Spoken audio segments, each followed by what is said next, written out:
உன்னுடைய ஆஸ்தியெல்லாம் என்ன பண்ணு, விற்று தரித்திரருக்கு கொடு. அப்பதான் என்ன பண்ண முடியும், நித்திய வாழ்வை சுதந்திரத்துக் கொள்ள முடியும்.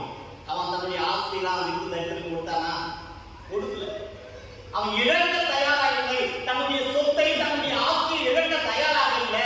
அதனாலதான் தேவ பலனை அவன் என்ன பண்ண முடியல, பெற்றுக்கொள்ள முடியவில்லை. பிரியமானவர்களே, நாம் ஒன்றை இழந்தால்தான் ஒன்று கிடைக்கும். ஆகவே இழக்க தயாராகிட்டோம். நம்முடைய ஆசை பாசங்களை, நம்முடைய சுகபோக வாழ்க்கையை இந்த 40 நாட்கள் நாம் இழக்கும் போது கர்த்தர் நிச்சயமா நம்முடைய வாழ்க்கையில அற்புதங்களை, அடையாளங்களை, பரங்களாக என்ன பண்ணுவாரு, நிரப்புவார். அதுக்காக தான் இந்த தபசு நாட்களை நாம் என்ன பண்ணோம், அனுசரிக்க வேண்டும்.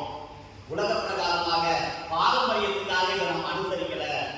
மாறாக என்னுடைய வாழ்க்கையில தேவன் வரணும், என்னுடைய வாழ்க்கையில நான் இழக்கணும். நான் இழந்தால்தான் தேவனை என்ன பண்ண முடியும், பெற முடியும். தேவனுடைய அன்பை பெற முடியும், தேவனுடைய பலத்தை பெற முடியும், தேவனுடைய அபிஷேகத்தை பெற முடியும்.